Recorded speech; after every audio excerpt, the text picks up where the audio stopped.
We're going to try to move pretty fast this morning. I got quite a few verses we're going to look at. We're going to be looking at just an idea. And I'm going to have a little fun with this one. This is going to be kind of a fun sermon for me, looking at a saying, a belief by one group of people and some other people in the world, the statement that get made sometime.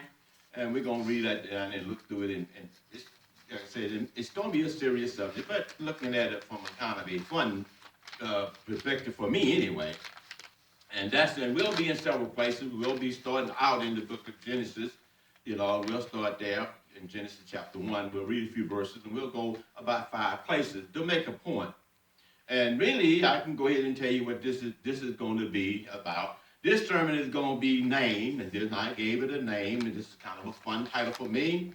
And the name of this sermon, or this little idea we're going to look at, it's going to be called, the name is, Give Me That White Man's Book. That's the name of it. Give Me That White Man's Book. That's what I titled this little message I'm going to give. And then you'll see why I've done that as we go through and look at it. Now, the reason I say that is because there is a thinking out there in the world that, depending on what group you talk to, the black Muslim, I know this personally, one group that say that the King James Version Bible is a white man's book.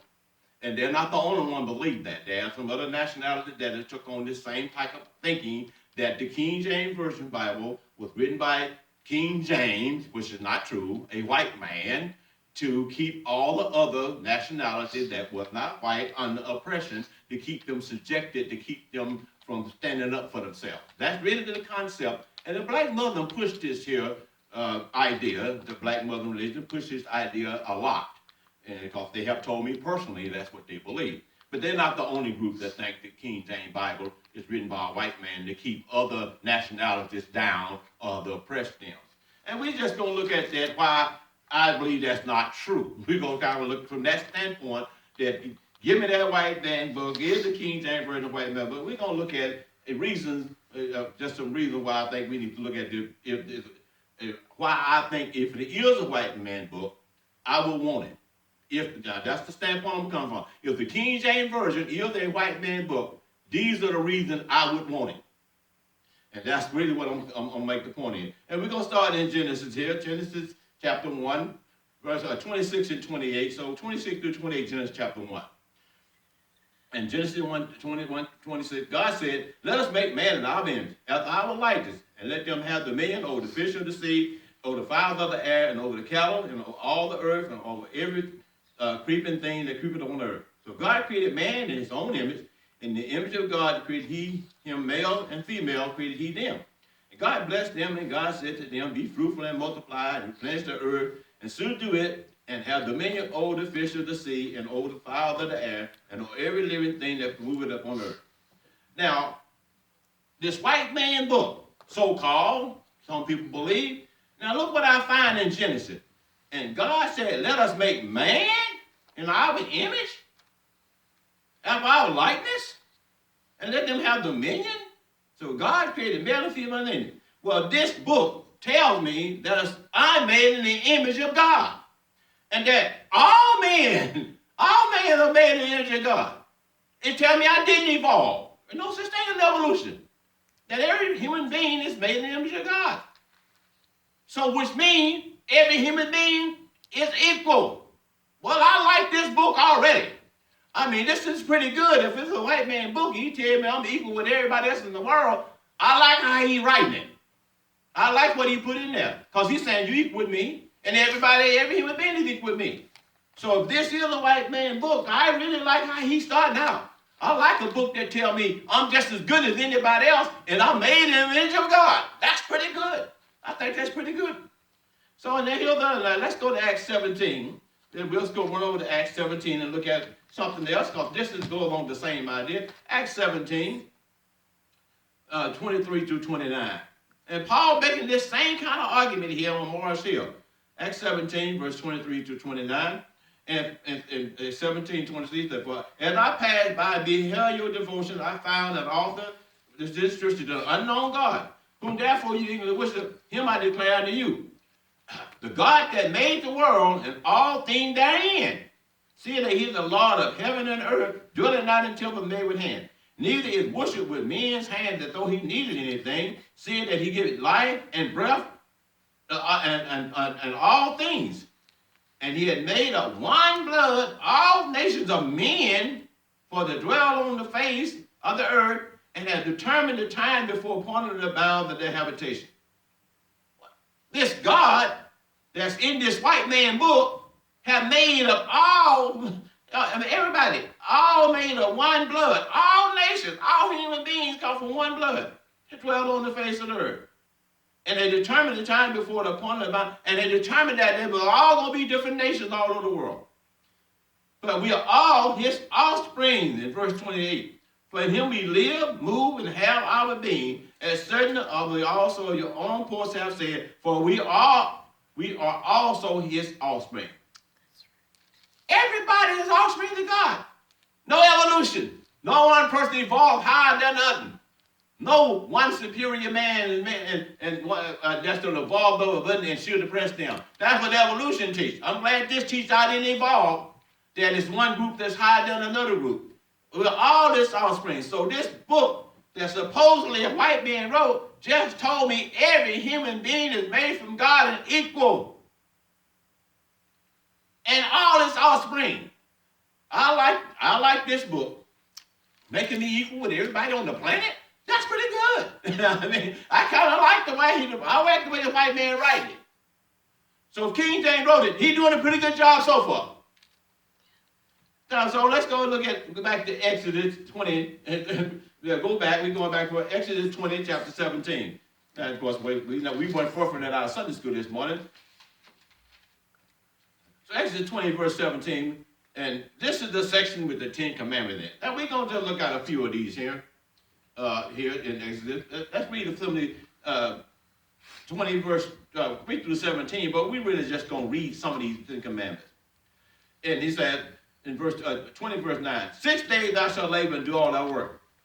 But the 7th day is the Sabbath day of the Lord. In that thou shalt do no work, thou nor your son, nor your daughters, nor your manservant, nor your maidservant, nor your cattle, nor any strange that is within your gates. You know what I'm saying? I want you to work hard for 6 days. All this white man books that work hard for 6 days. One day, take it easy. I like a book that tell me I can take a break. I like a book that say, hey, I don't want you to work all the time. I like them to tell me that sometimes I need to have a rest from my labor. So it's giving me a break. That's pretty good. You don't work yourself to death. Take a break. That's one of the commandments that this so-called white man put in here. Honor thy father and mother, verse 12. And that their days may be long up on the land with the Lord God give thee. Honor your father and mother. Well, I like a book that tells children to honor their parents. That's pretty good. I like they say respect your parents and honor them. Your father and mother. I like that. I like that in there. I think children should honor. I think that's a pretty good thing to do. Nothing wrong with that type of advice. And here's another. Thou shalt not kill. Well, I like a book that says don't go out and murder. Just don't go out and start murdering people. That's a pretty good idea. I think we all agree that's something good that you shouldn't be doing. So this white man put some good stuff in here so far. And thou shalt not commit adultery. Well, don't go around cheating and commit adultery against your mate, cheating on your wife. I think that's a pretty good moral thing. Husband and wife don't cheat on each other. Sound pretty good to me. I think that's a pretty good thing to pass along. Thou shalt not steal. Well, I like that one about, well, Richard, if you got something, I shouldn't just go in there and take something that belongs to you, me, steal your stuff. That I should respect your property. That seems to be a pretty good thing to put in this white man book. Don't steal? That sounds pretty good. I think we can all agree that's a good one. Do not bear false witness against thy neighbors, verse 16. Don't go around lying on other people. That sounds pretty good. I don't want nobody lying on me. I don't about other people. I like the fact they put it in this book. Don't go around lying on people. And thou shalt not covet thy neighbor's house. That neighbor's wife, her neighbor's manservant, maidservant, ox, or his ass, or anything that. I shouldn't go around trying to figure out how to get what you got. Envying you, lusting after what you own. Trying to figure out how to take your stuff. I should be lusting after it. Well, I like the fact that that's in this white man book. Those seem to be a pretty good thing to live by. You know, I like those things there. Let's go look at Matthew chapter 22, verse 36 through 40. Matthew 26, 33 through 40, we're just looking at why I like this white man book. I mean, if it's a white man book, I'm telling you why I like it. Matthew chapter 20, Matthew chapter 22, I'm sorry, Matthew chapter 22, verse 36. 22, 36. There we go. Matthew 22, 36 here, and we'll pick up and read.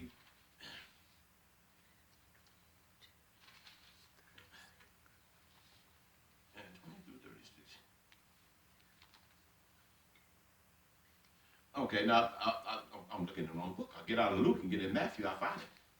I'm in Luke. There we go. I'm looking in Luke. Okay, here we go back. Now, Matthew 20, 36. And we see Jesus saying something. He's talking about the great commandment. Matthew 22, 36. And he said, this young guy asked him, what's the great? Master, which is the great commandment in the law? And Jesus said unto him, thou shalt love thy Lord thy God with all thy heart, with all thy soul, with all thy mind. This is the first and great commandment. And the second is like unto it. Thou shalt love thy neighbor as thyself. On these two commandments hang all the law and the prophets. Now I like verse 39 and 40, especially verse 39. And the second is like unto it. Thou shalt love thy neighbor as thyself. I like that. I mean, you should love me like you do yourself. I mean, that's pretty good. I like a man say, love other people like you love yourself. In other words, don't mistreat them. You don't mistreat yourself. You won't mistreat them. You don't hurt yourself. You wouldn't hurt them.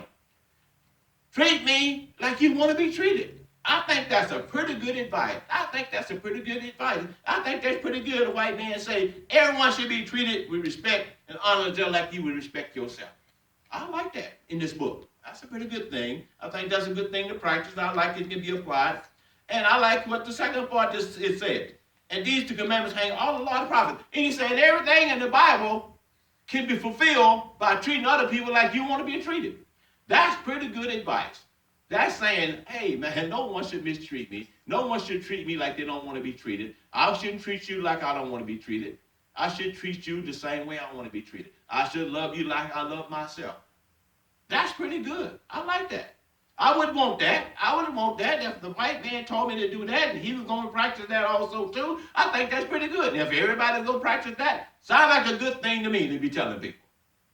So, and go to John 3:16, and we'll go to John 3:16, and we'll read that because this is going to be kind of like the last one that we're going to read. We're going to talk a little bit about them. So John chapter 3, verse 16, now we know that. We'll read 15 and 16. But whosoever believeth in him shall not perish but have everlasting life. For God so loved the world that he gave his only begotten Son. Whosoever believeth in him shall not perish but have everlasting life. Now, if King James, a white man, was writing this, I like the fact he put verse 16 in there. If a white man wrote this, I like the fact he put this verse in there. For God so loved the world, everybody. God loved everybody. I like that. I like the idea. I like he said that. God loved everybody. He loved the world. That he gave his only begotten Son. And he gave his Son. That whosoever believeth in him shall not perish but everlasting life. What? God loved everyone, and anybody that believes can get saved? Oh, wait a minute. He didn't just say only the white man can get saved. If it's a white man book, boy, I like the fact he said I'm included in this God stuff too. That I can be saved just like he can. And if I can call on Jesus, I can have everlasting life. Anybody. Well, I like the fact that man put that in here. I mean, I can have everything he got. I got access to everything he can have. So this white man book seemed to have some pretty good stuff in it. I mean, I just looked at some of the good things that's in it. I didn't go into detail about it because there's so much more. But if King James, this is a white man book, he showed creating a lot of good things for everybody else. I mean, there's a lot of good, the whole world and everybody's equal. There's a lot of good things here for everybody. Don't seem to make much sense if he was just writing for himself that he included everybody else in this. That seems strange to me. Which some people claim the white man wrote it just for their benefit. Now here's some more good things. Here's some more good things that come out of this white man book, so to speak. And so here's some good. I'm going to give you some more of these good things. The Reformation. We know what the Reformation was. The Reformation was that religious uproar that back in the 15th and 16th century against the Catholic Church. When the Catholic Church, everybody had to follow the Catholic Church and the Pope, and they had to interpret the Bible and what they told them what to believe. Well, the Reformers didn't like that. They picked up the Bible and started reading for themselves. And they disagreed with what they said. And they disagreed so much that eventually down the line, they fled England and Europe and came to America and started a brand new country. The Reformation, what came out of the Reformation was the settlement of America being a country that was founded on religious freedom. The religious freedom we have in America is because of this white man book. That's what they took to rebel against the king. They took the book and say, what you saying ain't in that white man book. It's not in your King James Version Bible, buddy. What you telling us is different than what you saying. They use the exact same Bible to rebel against that judge and leave and start a country they can worship God according to what the scripture said and not according to what they was taught. So America is founded because of this white man book. That's really what happened. And the Reformation and the people leaving and started religious freedom was part of why they came. So another good thing that came out of this, the American slavery in America ended. Slavery in America ended because of this white man's book. If it wasn't what we wrote in this white man's book, so to speak, slavery might still be going on. This is what was used to say that slavery was wrong. Abraham Lincoln, in his Gettysburg Address, the Emancipation Proclamation, he started out by saying all men are created equal, that God made them all. Where do you think Abraham Lincoln got that idea from? From the white man book, the King James Version Bible. That's where he got it. He got it out the Bible. So he started that movement to free the slaves because of the white man's writing, so to speak, in this Bible. And guess what? And later on, Martin Luther King came along and he had a dream. Well, his dream that he had, that he spoke about, was based on this white man book. He said that he believed that God created all men equal and they had a right to be treated the same. And God was God, and all races, all nationalities should be treated. Abraham Lincoln and Martin Luther King got their ideas out of this white man's book. So slaves got freed because of the white man book.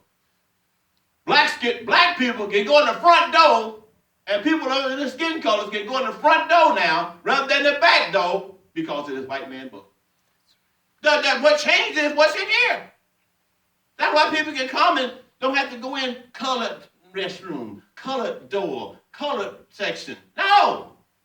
It got changed because they saw this white man book. God ain't like that. the one the white man wrote about said that's wrong. So really, the white man book has been good for America. I can tell you that now. A lot of good things, a lot of change that happened in America because of the white man book. A lot of good things going because of what's in this so-called white man book. The mission program, the Salvation Army, the Christian art that help people, they do it because of what's wrote in this white man book. They just decided to do it. They read it in here and said, this is what the Bible say that we ought to do. God say this is how we ought to.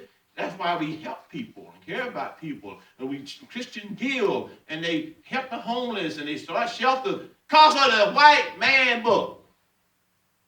So these people that think King James Version Bible is a white man book, all I got to say, if it is, we'd be better off if everybody practiced what's in it. I can tell you that now. If this is a white man book, everybody in the world ought to be jumping up and down and try to do everything in this book because it makes it best for everyone. This is the only book that makes everybody equal. Everybody the same.